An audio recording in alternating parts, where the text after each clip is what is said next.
Good morning, Jasmine. Are you there? Good morning. How are you today?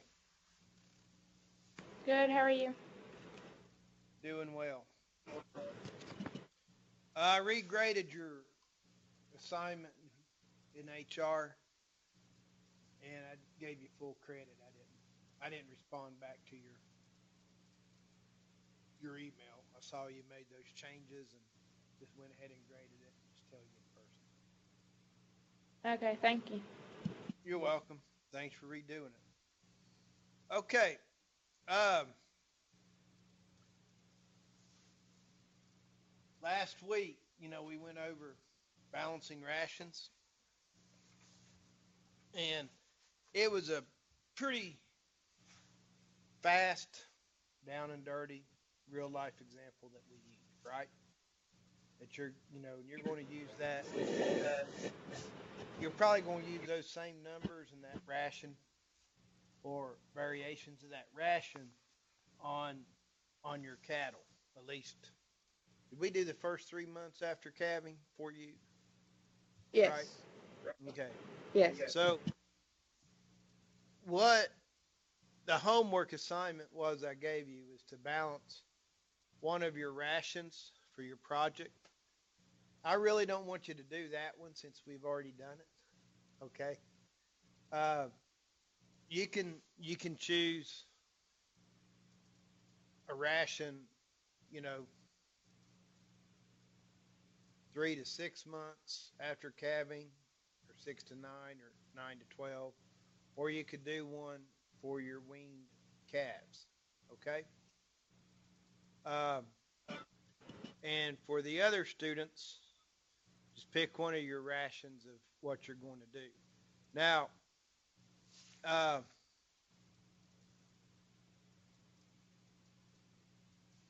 the I got or a couple of the online students emailed me and told me what they're going to do their project on, and so if you have any questions when you're balancing these rations, give me a call, okay? Because I'll work you through it. I'm not playing favorites with Jasmine because she's here and you guys aren't.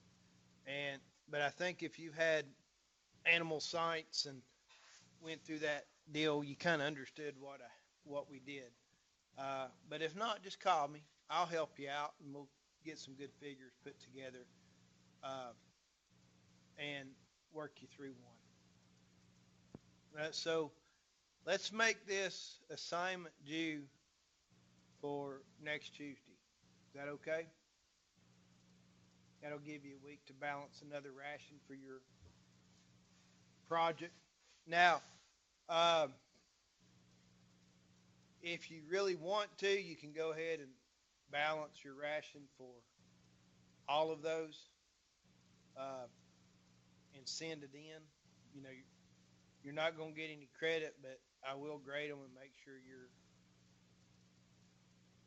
your look your everything's up to par. Does that make sense? That you're on the right track, and that way you'll have your ration part out of the way. So um, I wanted to, you know, make sure that's clear and give you an assignment date for that one ration. But if you want to do more, please do so you can make sure all your rations are balanced properly. Um, I'll get back to get back to those rations in a second. I wanted to show you one thing here. Look at something. I was looking at the syllabus because we got an exam coming up, and um,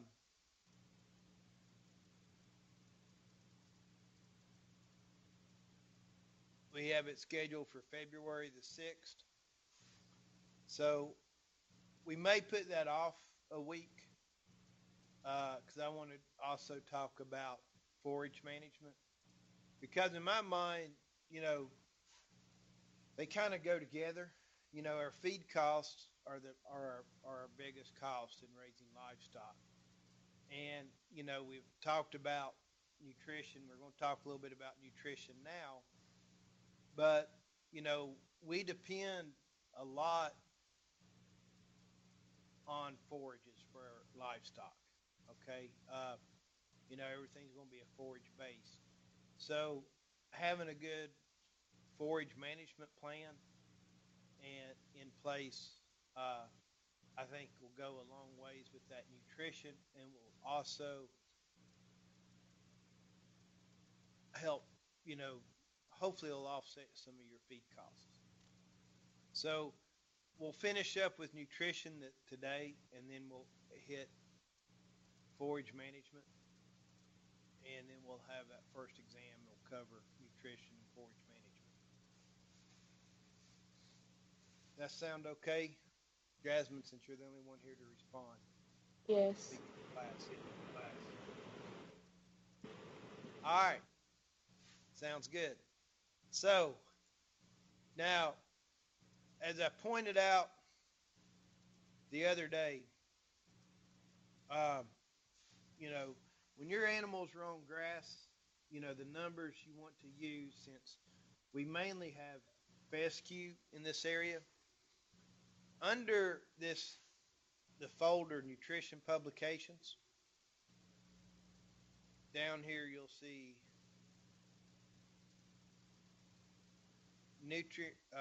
the feed composition tables. Just click on that link, and that's what we were looking at the other day. I showed that to you. So when you're on grass for the summer and you're going to prove to me that your forages are meeting those animal nutrient requirements,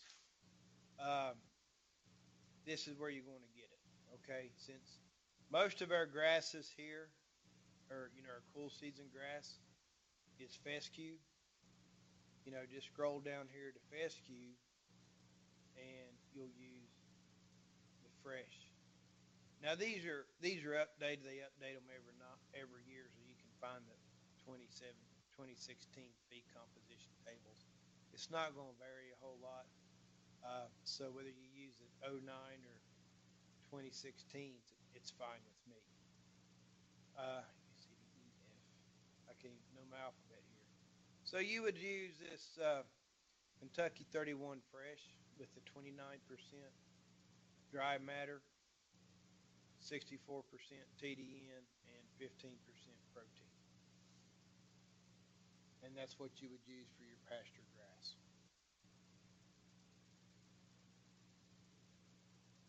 Now, if you're doing pasture rotation and you're incorporating other forages in there, say you decide to go with warm season grass when it's hot, July and August, and just say, for instance, we use millet, you can scroll down here to millet. It should be on here.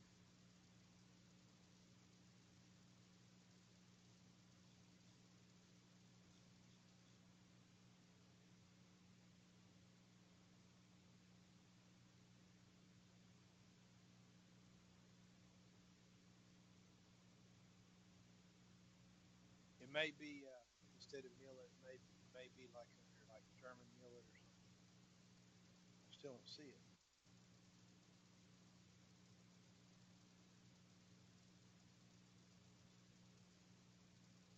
But you can look it up what it would be for fresh. I don't know why it's not on here.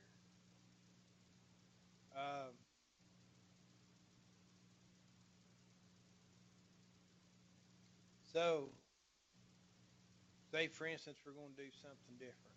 Instead of millet, maybe we'll go migraine. Maybe we'll go with something else. Milo's one we could use. It's a sorghum grain. It's not so much used for grazing as it is for the grain part of it. But we could just say, for instance, you wanted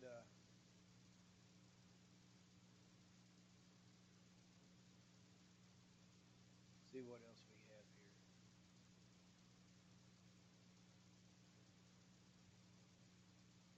Bay Sudan grass, fresh, you know, those would be the numbers you use.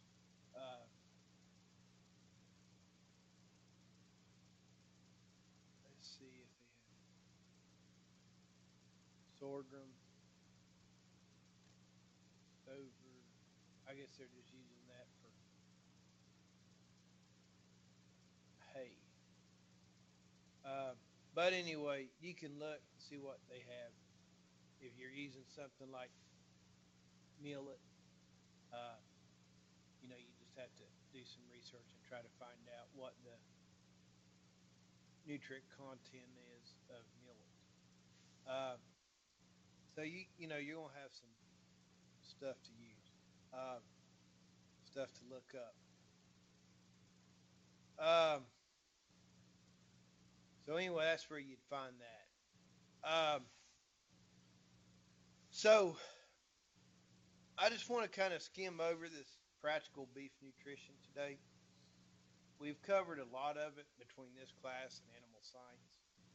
Um, so I just kind of want to put things into big perspective and some adjustments that we're going to have to consider throughout the year that we'll have to make. So it's just practical beef nutrition. Now, um, you remember from animal science the basic nutrient required, or the basic nutrients that all animals require: energy, protein, minerals, vitamins, and water. Right? Yes. Okay. You still need to know that. It's not going to change. If you're dealing with animals, you're going to need to know that for the rest of your life. Even people, okay? We have to have that. Energy, protein, minerals, vitamins, and water. All animals require that.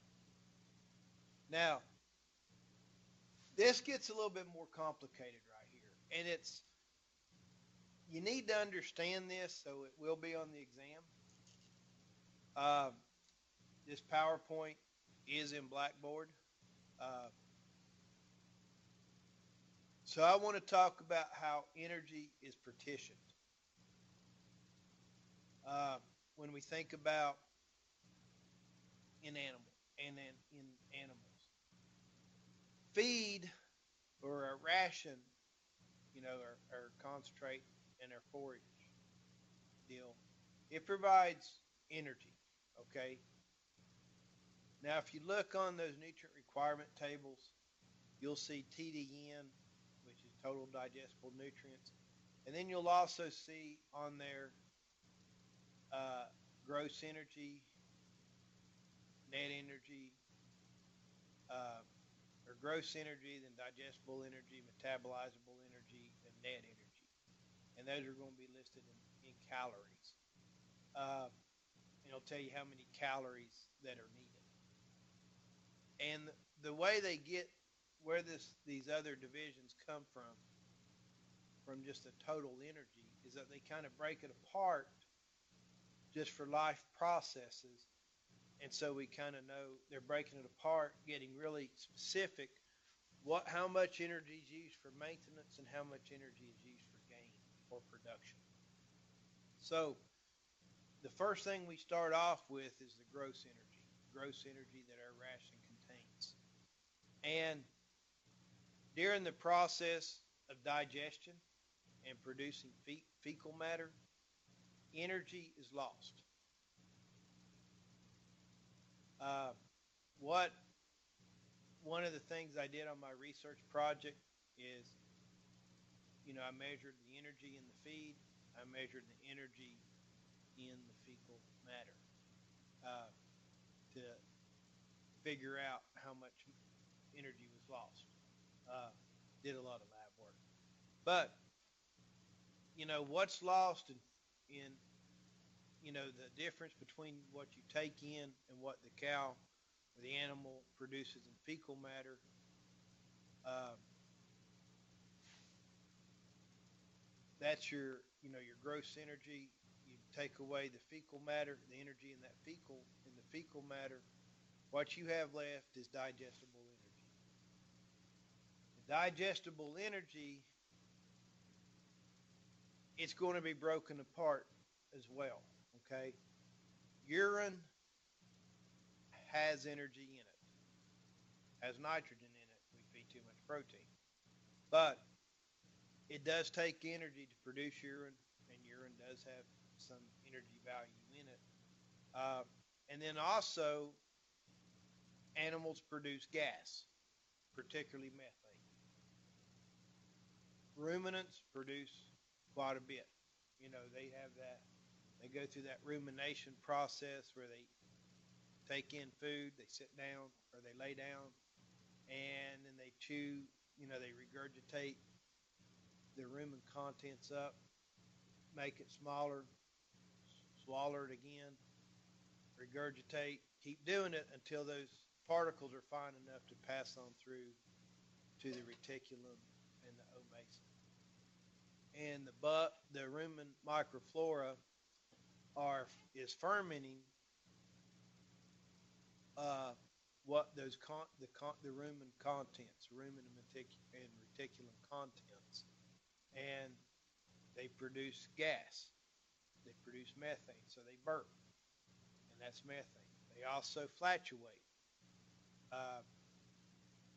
and that's methane. So there's energy in methane.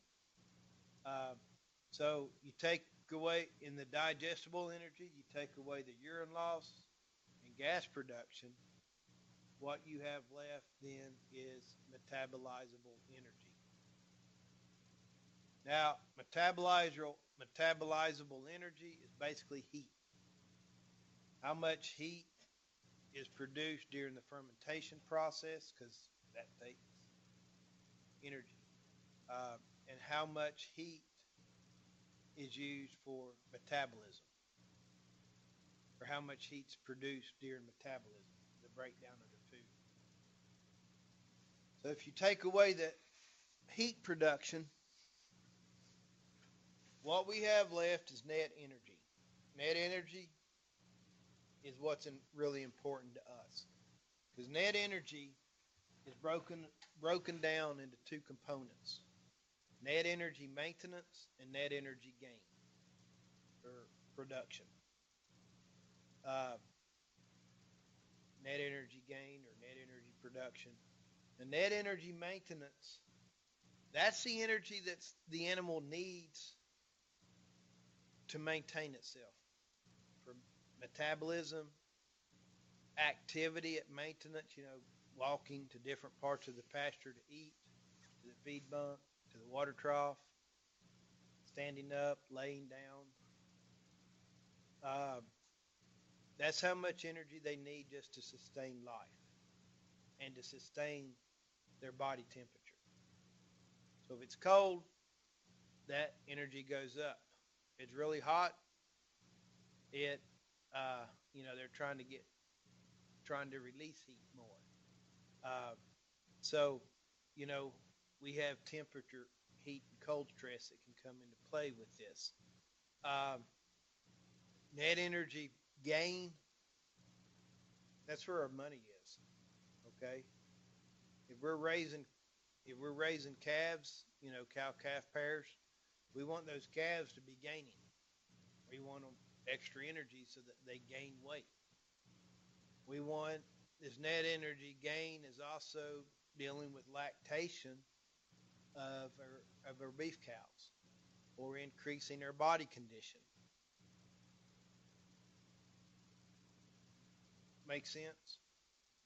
Or if we have horses, it's going to be the extra energy we need for that activity. Now, I know this is going to get pretty confusing, especially when you see it on the test. But know gross energy to digestible to metabolizable to net energy. Net energy is broken down to net energy maintenance and net energy gain. And you need to know these. This is what's important. This is where our money is, especially this net energy gain. Now, let's take a look at that net energy gain or net energy for production. Weight gain, and does it make a difference whether we're putting on muscle or putting on fat on an animal? Um, Putting on fat. Yeah, there's a difference. If our animal's thin or we've got growing calves like in the feedlot, you know, they're growing. They're going to lay down muscle. Muscle takes more to maintain. We know that from our bodies, right?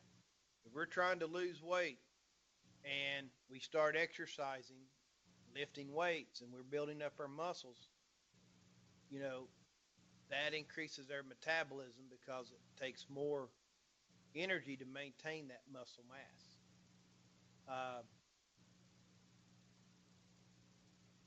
So, we continue to do that and gain muscle, and we continue and we eat more. We're going to gain muscle mass, and then up to a point, then we're just going to start laying down fat. All right. So once we, you know, you take a thin cow, you start feeding her really well, she's going to replenish her muscles, and then she's going to start laying down some fat. Um, so, we got to get that our muscle build up before they really start thinking about laying down excess fat. What about body condition gain? If we're trying to move from a body condition score of 4 to 5, it's going to take extra energy, right? Because we're trying Yes. to put on weight. We're going to gain muscle. We're going to gain fetal growth in our cow. Those last 9 months of pregnancy, that fetus is growing rapidly. They need extra energy for that proper fetal growth. And the same thing with milk production in our cows. They're going to have enough energy to maintain themselves and also to produce milk. So net energy is pretty important. Net energy gain. Net energy maintenance, that's basal metabolism. That's staying alive, maintaining the core body temperature, and making environmental adjustments, hot, cold.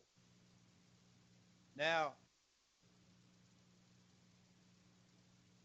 we've been talking a lot about energy, and I kind of stress energy because in Virginia, we are energy deficient. You go out west, it's a different ball game. They tend to be protein deficient. And we can run into protein deficiencies here as well. But it's not as bad as it is out west because they have different type of forages and they act a little bit different. So,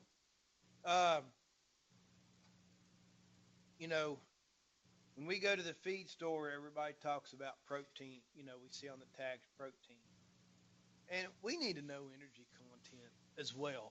So don't discount energy. Usually that's where we're deficient with our full season forages.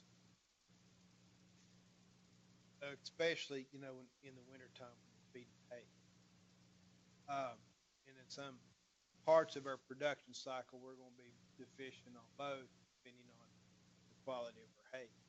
If we have really good hay, we should be okay with protein. We have some clovers mixed in there, and we get it cut in that boot stage.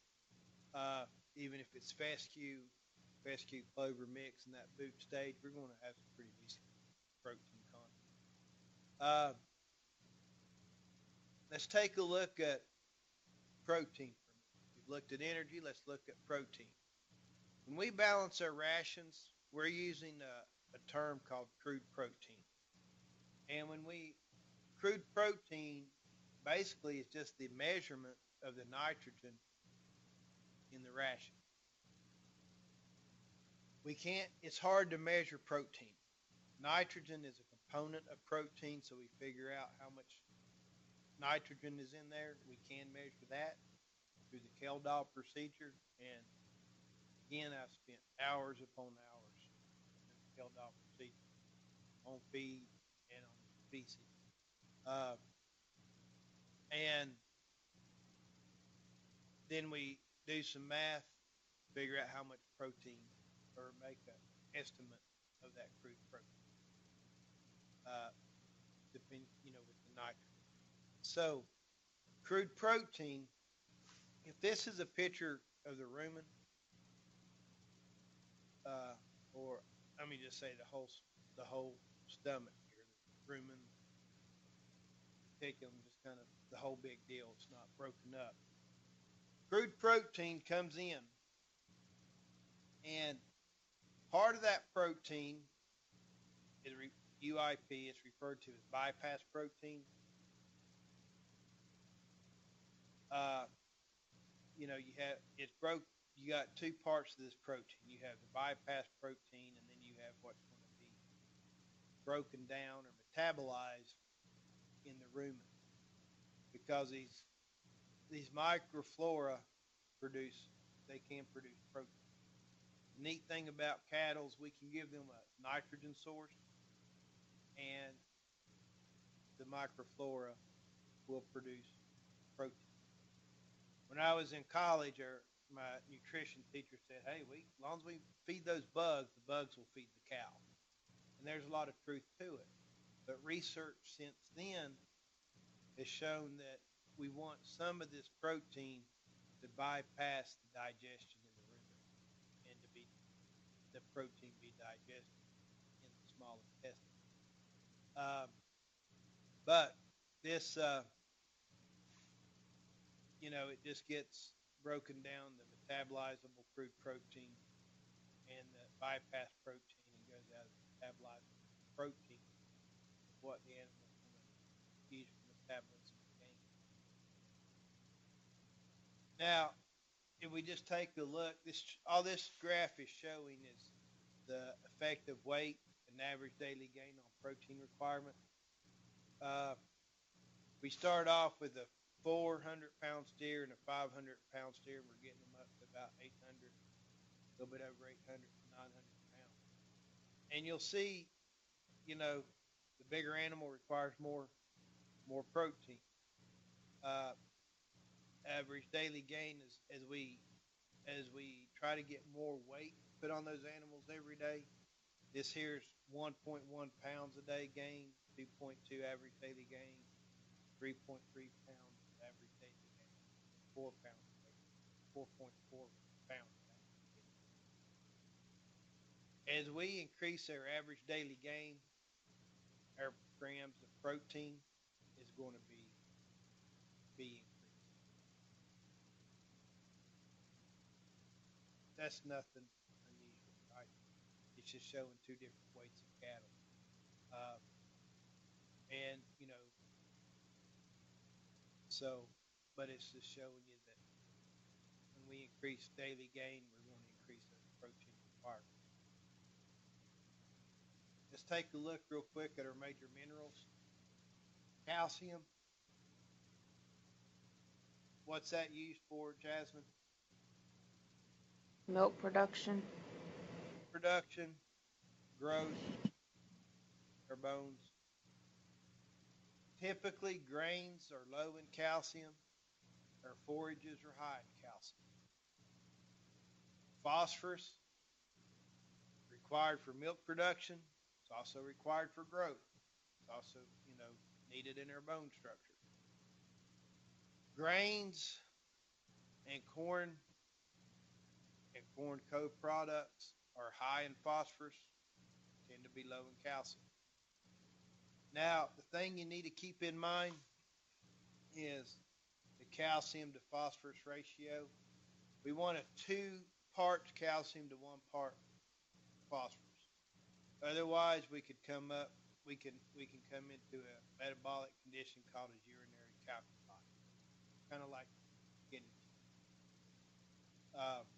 So we have always got to pay attention to this, make sure our calcium phosphorus ratio is in the proper balance. Some other major minerals we need to be concerned with is magnesium.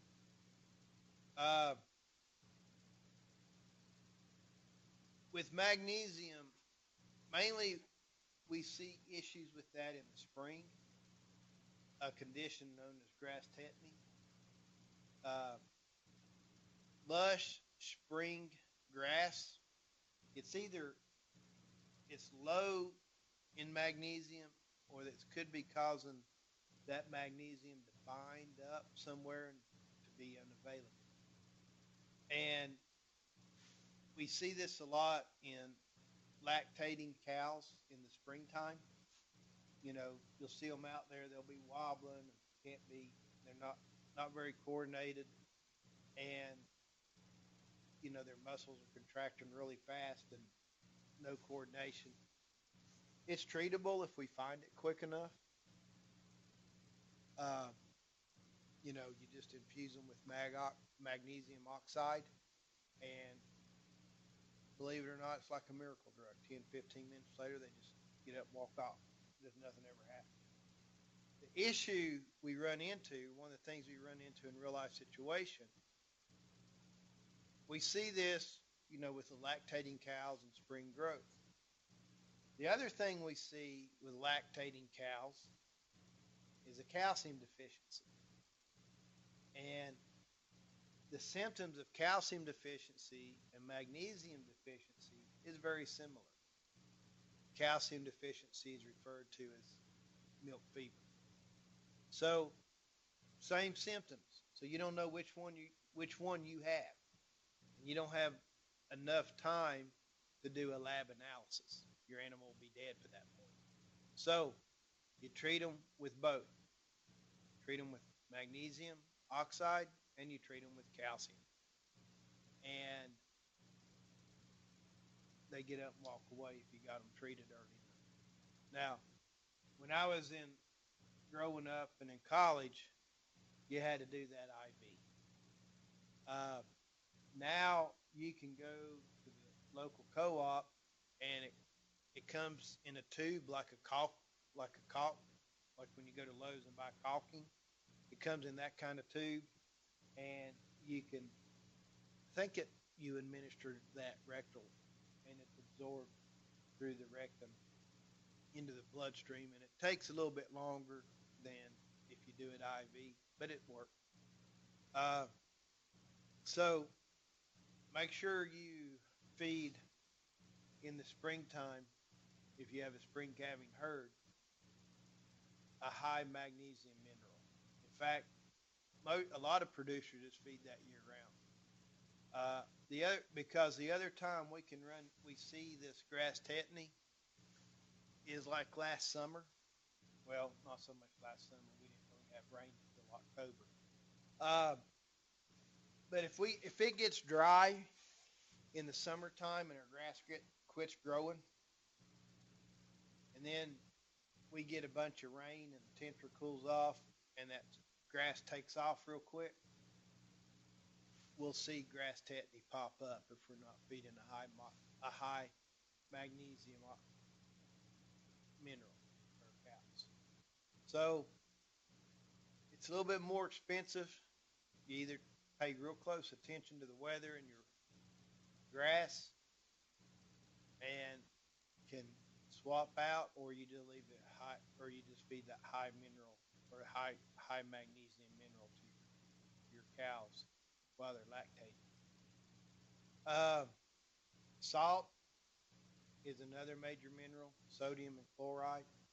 It's necessary. Uh, Potassium is another one that we need. It's high in forages.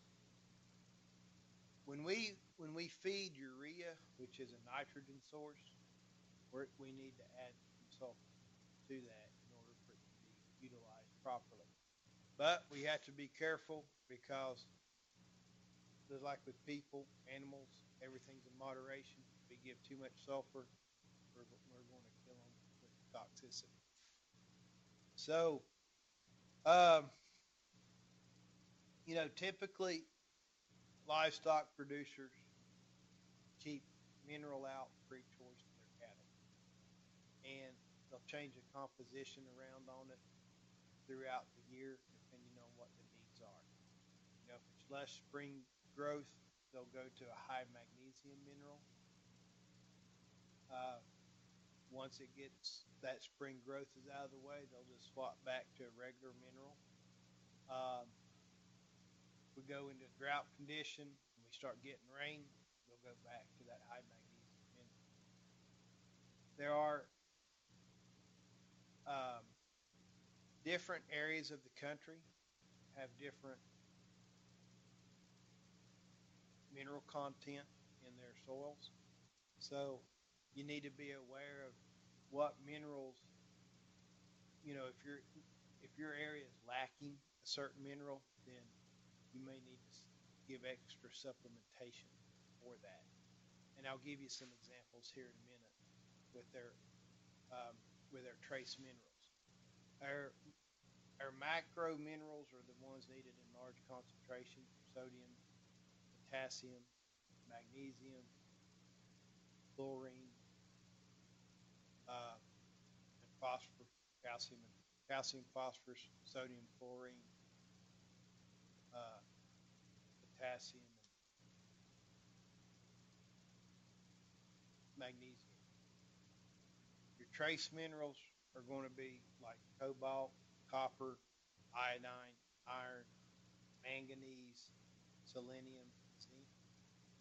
Now, Jasmine, your part of the country, I don't know about. Okay, our part of the country, we're short on selenium, so we'll always make sure that our trace mineral has a selenium additive in there. We always make sure it contains trace mineral. Usually, these pre-mixed minerals we buy will have your macro minerals in the proper concentration for calcium and phosphorus, and it will contain the trace minerals that your cattle need. Uh, but sometimes we have to give an extra boost. Like with sheep, one and cattle, one of the things that we did to our lambs and baby calves when they were first born was to give them an injection of selenium. We can run into a problem called white muscle disease. Uh, so we would just, as soon as, shortly after birth, we would do that. Give them an injection of selenium uh, for our lambs and also for our calves until they're old enough to start eating that mineral and utilizing the selenium in that mineral. So, your trace minerals need to be part of a sound mineral supplementation program.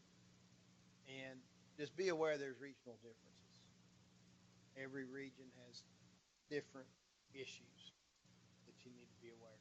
When I was out in Nebraska, we were short on copper. So we fed a mineral mix and we had to add a little bit more copper to that mineral mix. It varies from region to region. Nothing major. You can buy these things individually or you can have them specially formulated for your operation. Most people just buy one a pre-mix. They're already mixed up, and these companies do a good job doing that. Vitamin requirements: A, D, E. They definitely need to have.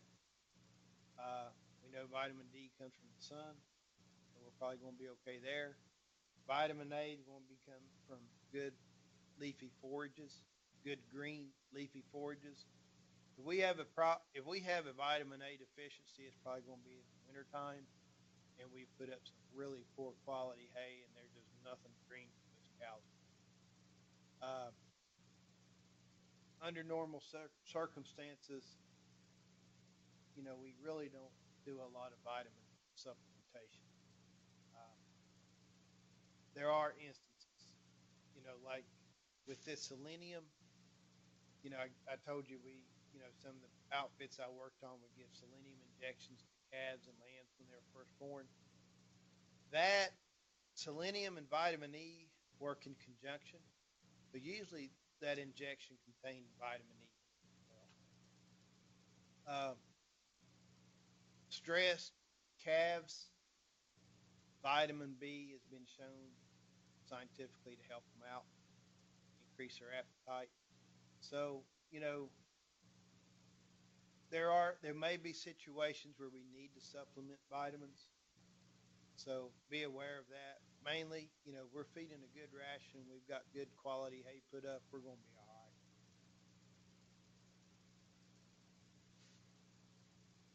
right. Of course, water. They need to have access to good, clean water uh, at all times. So now, any questions about that? We pretty well covered that in animal science. Just kind of a quick overview. You have any questions on that? No. So for your rations, you're going to have your rations, and then you're going to put a statement in there that you're going to use, have free choice mineral out to your cattle, and you'll use the high mag mineral when necessary. In the spring, right after a drought, and that grass is growing fast. But typically, you don't need it year round. Now, even though we're following those NRC requirements for our cows, there's going to be times we're going to have to make adjustments. That's kind of a guideline. In real life, we're going to have to make adjustments. And these adjustments are going to be based on stage of production. And the NRC tables take into account, those first 3 months after calving, you got a different ration than, or different requirements than 6 to 9 months after calving. So they do take into account some of these. Like it does take into account the stage of production, but the NRC tables do not take into account the environment, the breed of that cow, and the body condition. So if you have a skinny cow, you think it's going to take more energy, protein to keep her going than it would be a fat cow? Yes. Yeah, it does. They, especially this time of year, they just don't have that insulation factor. That skinny cow's not going to handle the cold as well as a fat cow. Fat's a great insulator. So body condition, the breed, the size of the cow, it does take into account the size, but not the breed, and it doesn't take into account the environment. So we're going to have to make adjustments. So, looking at the stage of production, the adjustments we make in different stages of production, we went over that really good, the 4 different stages. I'm not going to go back over it. This graph shows everything that we talked about. Just puts it out on a graph. First 3 months, or first 2.5 to 3 months, production, you can see it right here. Energy requirements, this is just energy, are the highest. Then it starts to decrease. We pull that calf off, energy requirements decrease drastically.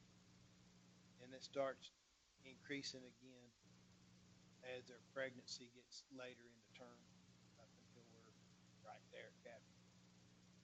Nothing new. It just shows you what I was talking about. You can see it on the graph. Now, Jasmine, let me ask you this. Do you think the next graph shows protein requirements? Do you think it's going to be very similar to the energy requirements? Or it's going to be different? Yes. I think it's going to be similar. Right there's the protein requirements. Looks just like the energy requirements, doesn't it? Yes. Different level of protein, but it looks just the same. Nothing new there. Now, let's take a look at environment. This term, thermoneutral zone, That's the optimum temperature for performance and health for our life.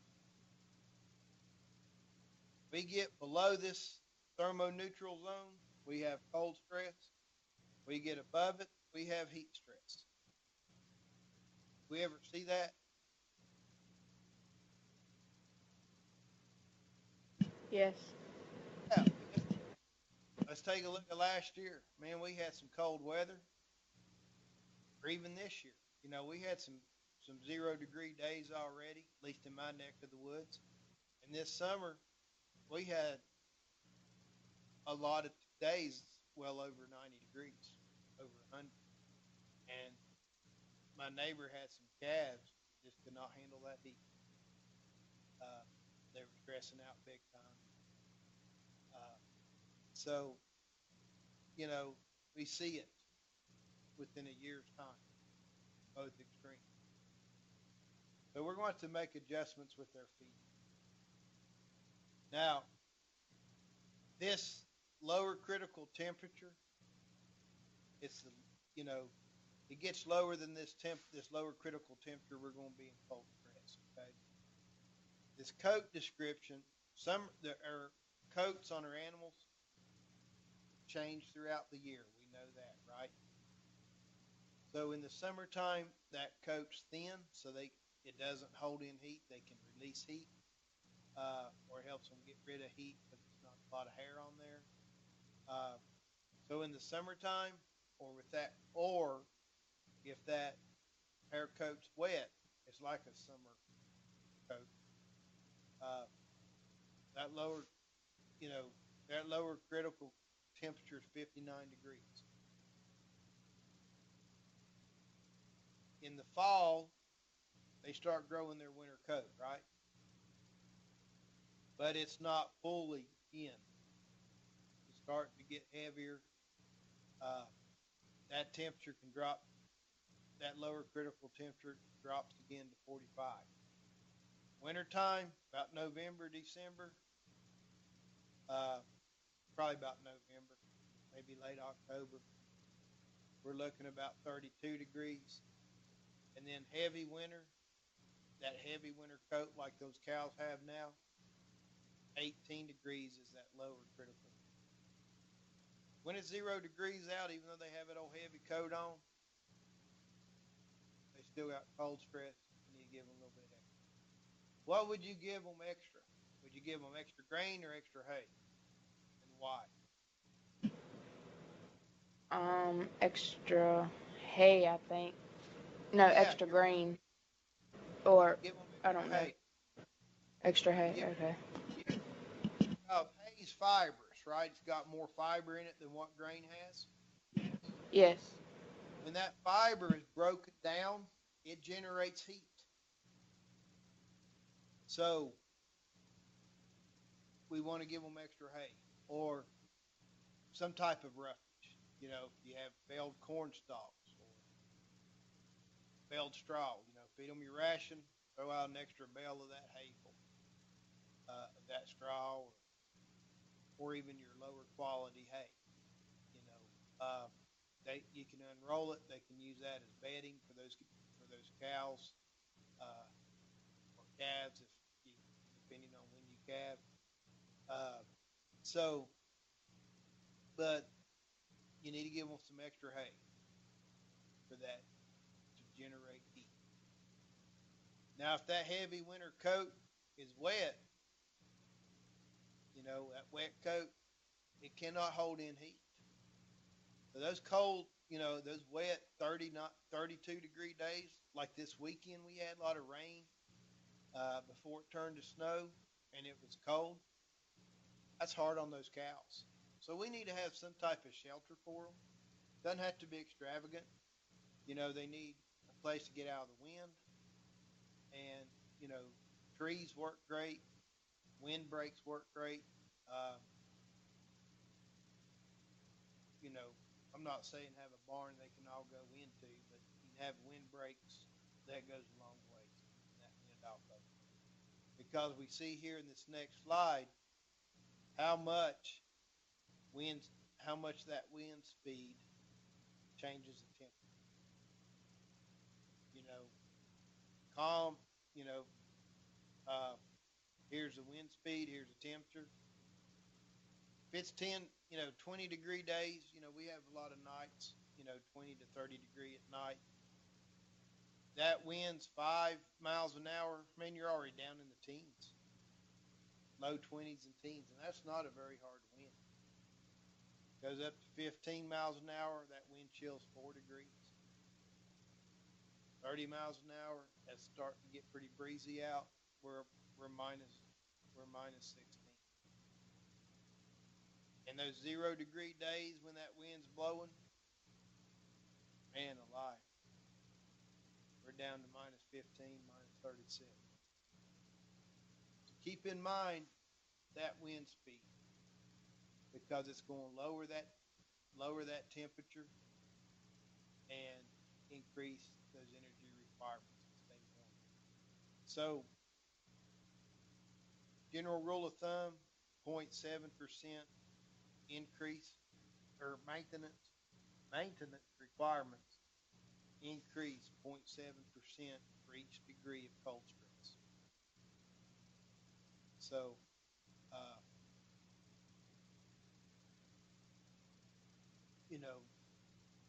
I would give them extra hay and monitor my body condition. I wouldn't sit there and try to figure out, oh, today is 10 degrees colder than their cold stress temperature, and the wind's blowing, so my wind chill factor is probably minus 15, and try to do all that math. I would just throw out some extra hay and go on. And that's what most farmers do. Most farmers don't even balance rations. But feed the body condition, give them extra when it's cold, okay?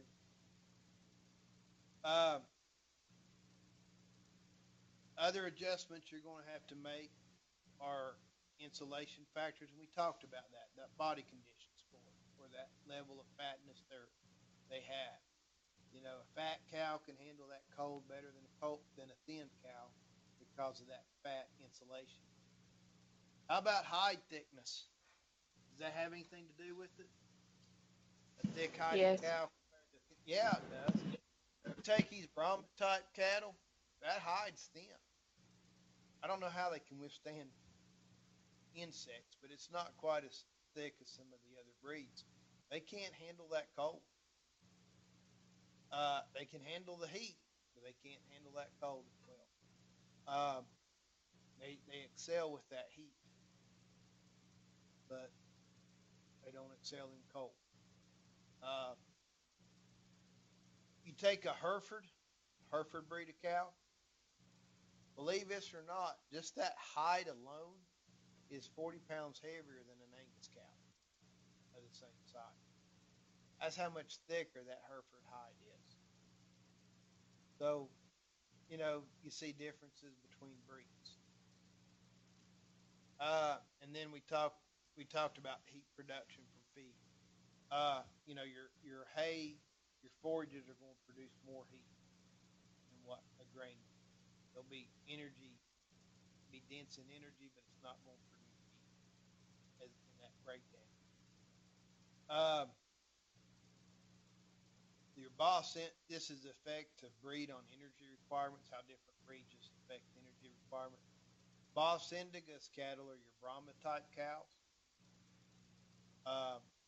You know, they're a little bit below NRC requirements on energy. Bos Taurus are going to be like your Angus, Hereford, Simmental, Geltby, Charolais. Most beef cattle we see that doesn't have the Brahma influence. They're spot on. That's what NRC requirements are based on. Your dairy breeds are going to be higher. They're going to require more energy than what NRC table says. That's just a graph showing lactation on energy requirements. Lactating energy requirement goes up. Nothing new. We talked about that. Body condition scoring. We talked a lot about body condition scoring and the importance of it and our target body condition score of 5.5 to 6 is ideal, especially prior to calving.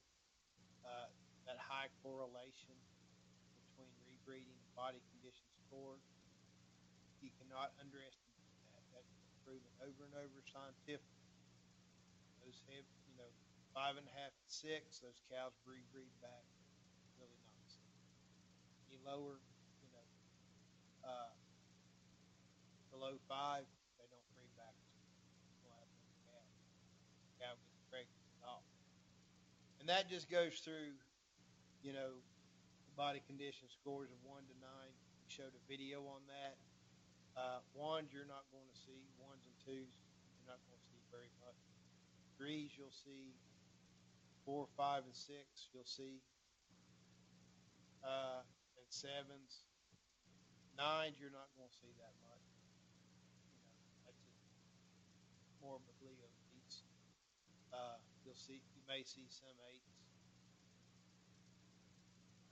But that just gives you a write-up of each of those body scores. And these are examples. We're not going to go over that. We watched the video on that. They said the optimum conditions 5 to 6 at calving. Shoot for 6. Okay. You want, some say 5, some say 6, some say 5.5. Go for 6. If you're going to err on the side of caution. Now, not all your cows are going to be a 6 at calving time. Real life, you're going to have some 7s. You're going to have some 5s. You're going to have some 4s. Hopefully, you don't have anything less than 4. And I hope you don't have a whole lot of 4. But you will have those outliers. Just like with people. You have a room full of people. You're going to have people in good shape. You're going to have people out of shape. You're going to have people fat. You're going to have people too skinny. It's just the way it is. You're going to have those outliers. But you want the majority of your herd there. I mentioned this earlier. Just, keep in mind, you'll see this again on the exam. If you move from one body condition to another, it's going to take about 80 to 150 pounds depending on the cow size. But to move from body condition score of a 5 to 6, you're looking at a weight increase of 80.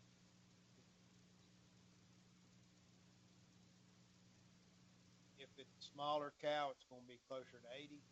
If it's a big cow, 13, 14, 100 pounds, you're going to be looking.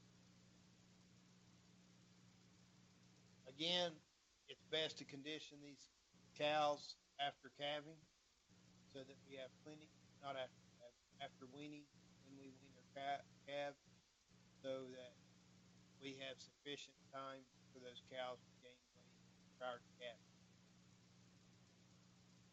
Now, this is important, people. It's heifer development. If you're raising replacement heifers for your project, you're going to have to keep into account these things. Okay? This is real life. Ideally, you have this theory out here, this target weight concept. It's been the standard for years and years. It's now being challenged. Okay? If you're going to err, you do what you want to do with this. But the old standby that's been in practice for years and years, based on research and maturity and growth, target weight. And I will tell you about the challenge here in a minute. For the exam, you need to know these. All right, heifers need to be 60% of their mature weight breeding.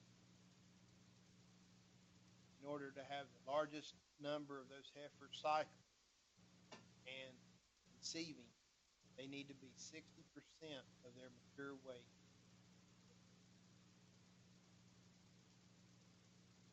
Then 9 months later, when they calve as 2-year-olds, they need to be 85% of their mature weight.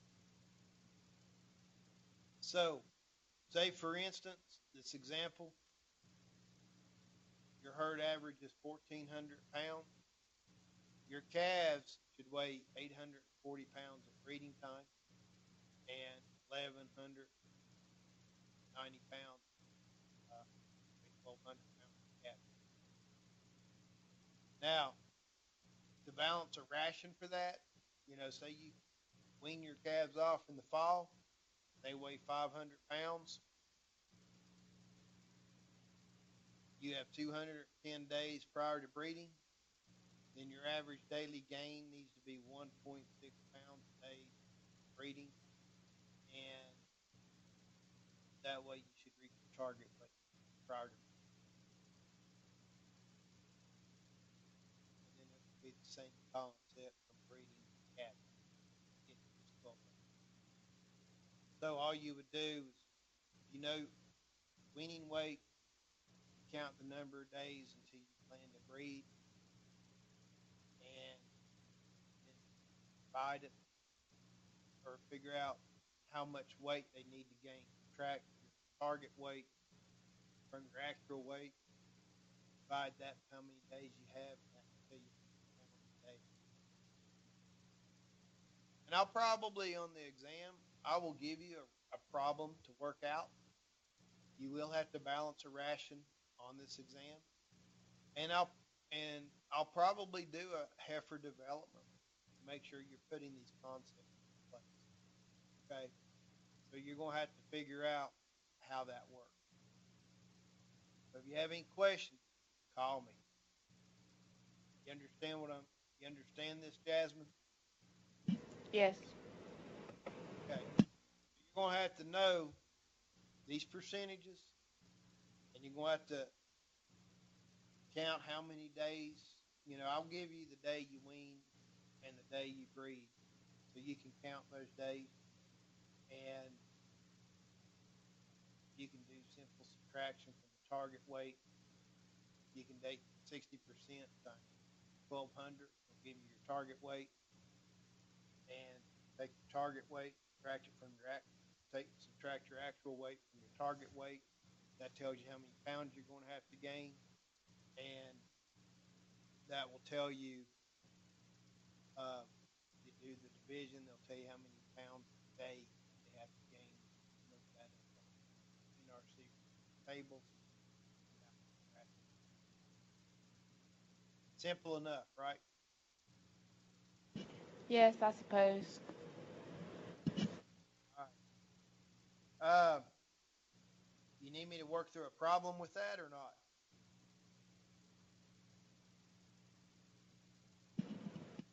I think I got it. Okay. If not, call me. I'll answer it. I'll work it out with you on the phone, or ask me Monday in class. Okay? Okay. Okay. I'll be happy to show you the math on that. You want to hear the day's challenge of this heifer development concept? Or is that going to Yes. confuse you? Okay. I guess. Yeah. What's that? You can go on and say it. Okay. The challenge to this, you can see these PowerPoints, right? Yes. Okay. All right. The challenge to this heifer development concept is based on economics. And finding and is based on economics and selecting the cattle that work for your management program. So the gentleman that's challenging this, and I've met him, this guy's highly intelligent. He's very low cost, and he challenges conventional thinking. Um, his name's Bert Tykert. He writes an article in Beef Magazine. You can read his articles. But his challenge to this is you just let those, you just gain, keep those heifers alive and keep them gaining, you know, uh, like 1.5 pounds a day or something like that. Maybe 1.2 pounds a day. If you don't have them gaining, you're going to stump them. So whatever that minimum gain is, like 1.2 or something like that. Um, but you feed them, but you're not pushing them hard to reach that target weight. And then you put the bulls out with them for 45 days or 60 days, however long your calving season is. And then pull the bulls out. I think he's pushing for a 30-day calving season on his heifers. Pull the bulls out of your heifers at 30 days, and 30 days later, you get them preg checked. If you have to wait, maybe they ultrasound them at 14 now. But anyway, get them preg checked as soon as possible. Keep the ones that are bred, sell the rest. Or you can leave the bulls in there longer, and when you preg check them, keep the ones that are bred early for you, then market your other ones as bred heifers if they're bred. That you may calve in March, other people may calve in April or May, and market accordingly. So his ideal is keep more heifers back, and then you pick out the most fertile ones without any extra TLC. And then you market the rest because you've added value to them because they're bred. So that's his theory. That is, if you raise replacements. He's about to the point I kind of gather from him, and I agree with him. Unless you're set up for it, you can buy replacements. You can buy cows that's already calved, or you can buy bred heifers. And you don't have to go through the expense of developing heifers, breeding them, then getting rid of your opens. And with that, you can just sell everything and then just buy back what you need to keep your herd at a consistent level. The problem with that is making sure you buy back the type of cattle that fit your program. Uh, and genetics. So there's pros and cons to everything. But anyway, he challenges that concept. So, this has been proven by science. He's looking at it from economics and money. And I'm not saying he's wrong. It's just a different way of looking at it. Okay. We know this works, but what he says holds water as well. So, don't discount him. But I will ask you about this. You need to know 60% and 85%. Now, this PowerPoint kind of goes now into feedlot. I know you're not going to be doing a feedlot. I know the lady in Abington's not going to be doing a feedlot. I don't think Aaron is. The one doing a feedlot in this class may be Evan, because he's doing a grass-fed production system. So the adjustments to the feedlot end of it, or his finishing end of these calves on forages, whether it's forages or grain, frame size, implants. Now, he's not going to be implanting his cattle. I don't think they allow that for grass-fed. In real life, guys, unless you've got a niche market that does not want implants, my theory on the implants is you cannot afford not to do it. As Dr. Whittier says, if he could, he would implant every calf as soon as it was born, except if he wasn't keeping back bulls. He would just implant everything. You get about 10% gain. It increases gain 10% on your implants. These implants are cheap. So, you know, I can spend a couple dollars on an implant and get $7 or $8 back in return, maybe more. Uh, so I'm at the attitude I can't afford not to implant because I'm selling weight. I want them to weigh good.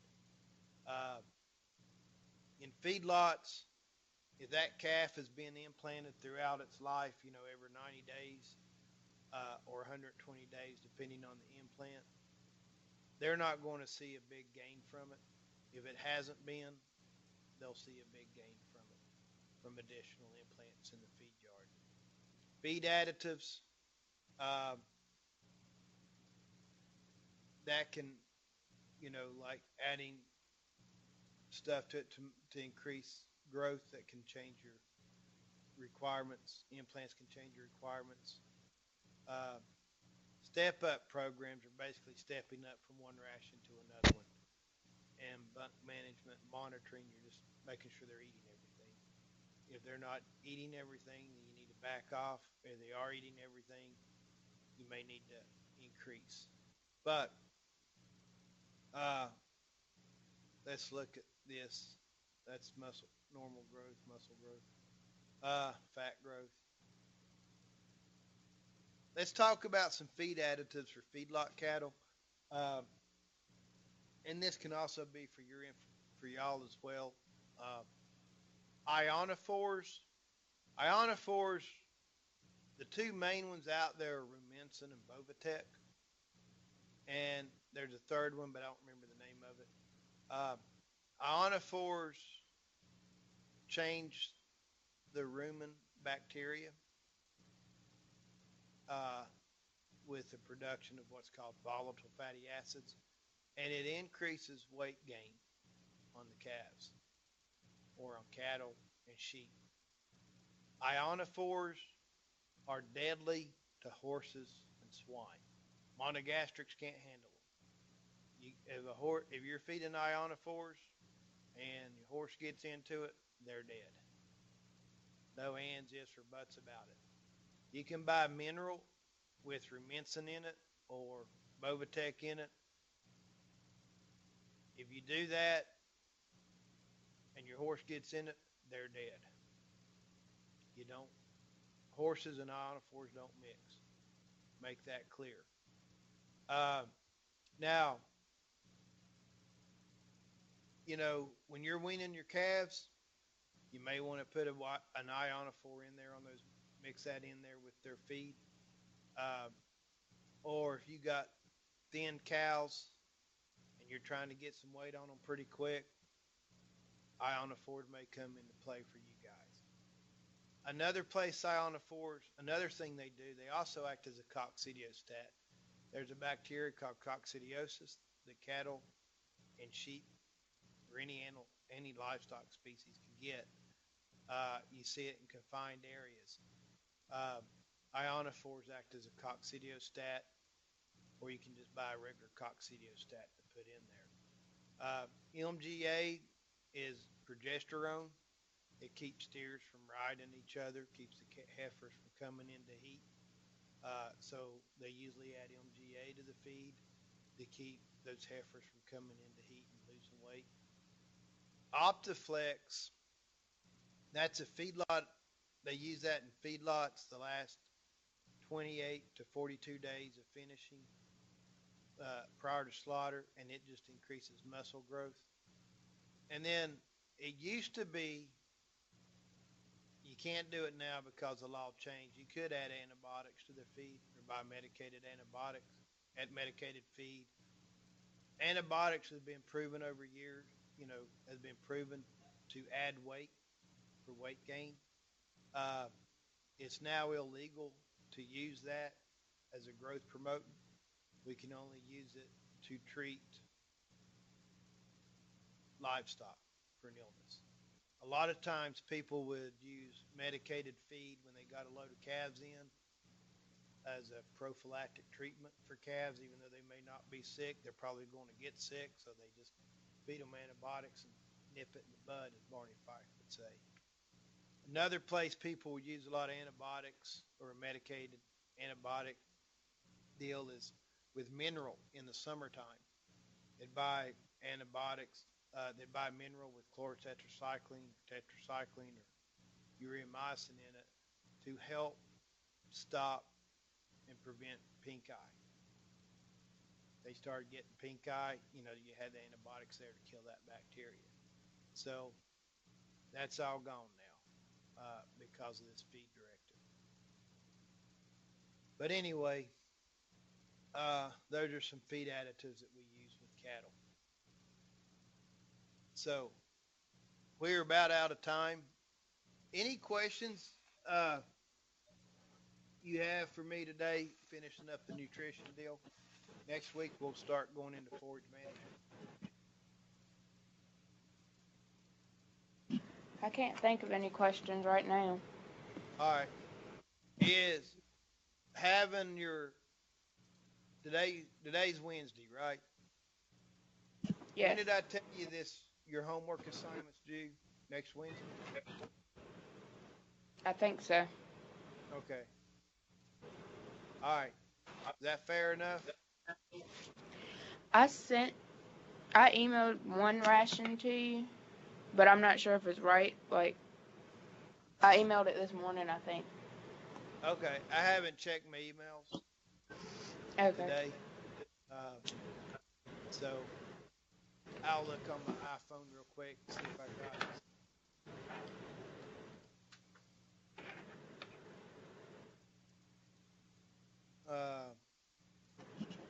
Loaded up with email. Yep, I got it. I'll look Okay. at it and get back with you. Maybe tomorrow. Okay. I know it sounds like I tell you everything going on in my life. It just sounds like I'm busy. I stay busy. I'm not complaining. I like staying busy. I teach here part time, and then I've, trained horses. I guess you kind of figured that out yesterday from Keith. That's a pretty nice compliment that guy paid me. Makes me feel good. But I'm not the best. I will tell you that. There's a lot better people than I am. But anyway, hey Jasmine, you have a good day. You too. See you tomorrow. All right, bye.